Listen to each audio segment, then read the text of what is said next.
আসসালামু আলাইকুম। ছোট্ট নিউ ব্লগে স্বাগতম আপনাদেরকে। এখন আমি কাজ থেকে ইফতারি খাওয়ার জন্য যাচ্ছি। দেখেন আমার বদলে এখানে বেলাটা ফেলে দিছে, উনি আমার কাম করবে।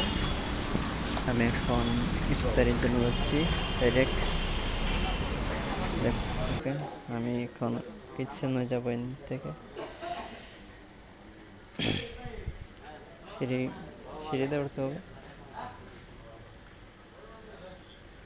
এখানে তারা কাম করতেছে, তারা মানে রোজা রাখে না, এই জন্য আমি এখানে মোবাইলটা থয়ে ক্যাবটা ঢেলে উঠতে হবে আমাকে কিচ্ছেন। অলরেডি ক্যাব ঢালা শেষ, এখন আসলাম। এই যে তারা জুস বানাইতেছে না, এই যে পিৎজা বানাইতেছে এরা। এইখান থেকে আমরা এই জাঙ্গার মতলব ইফতারির যেন আমরা ইফতারি খাই এনকা জাস্ট। এই যেটা জুস বানাইছে ইফতারির লিগে, এখনো ফুল রেডি হয় নাই, রেডি করবে।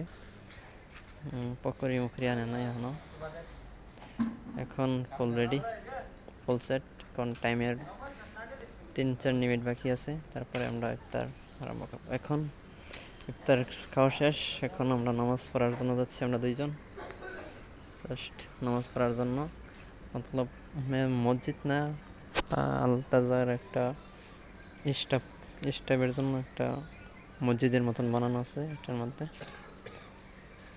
এখানে যে পেট্রোল পাম্প পার হয়ে,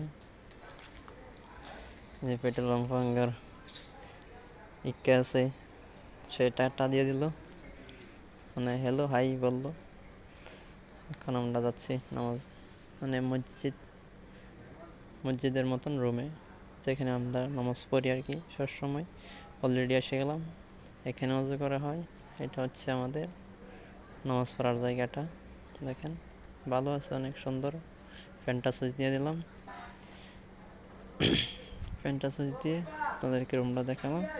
এখন ওযু করে দেখাবো। এখানে আমরা ওযু করি, এখন ওযু করবো। ওযু করার পরে নেক্সট পার্টটা আপনাদের কাছে।